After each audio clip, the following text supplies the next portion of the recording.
हरिश्चंद्रगडच्या कोकण कड्यावर एक असा क्षण आला जो आयुष्यभर लक्षात राहील।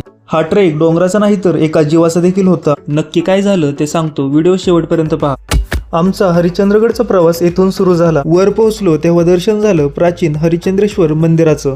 हे मंदिर केवळ एक धार्मिक स्थळ नाही तर शिल्पकलेचा अमूल्य खजिना आहे। मंदिरापासून थोडे पुढे चालून आल्यावर आम्ही पोहोचलो एक अत्यंत अद्भुत ठिकाणी, म्हणजेच केदारेश्वर गुफा। त्यानंतर आम्ही निसर्गाची अनुभूती घेत येऊन पोहोचलो कोकण कड्यावर। कोकण कड्याचं विहंगम दृश्य डोळ्यात साठवत असताना एक वेगळीच साद आमच्यापर्यंत पोहोचली।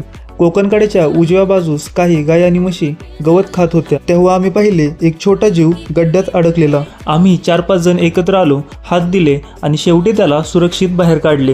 त्या क्षणी वाटले हा ट्रेक खरंच अर्थपूर्ण झाला, कारण की एक जीव पुन्हा मोकळा श्वास घेऊ लागला। मुक्या जीवांना बोलता जरी येत नसेल तर कधी कधी त्यांची नजर सगळंच सांगून जाते।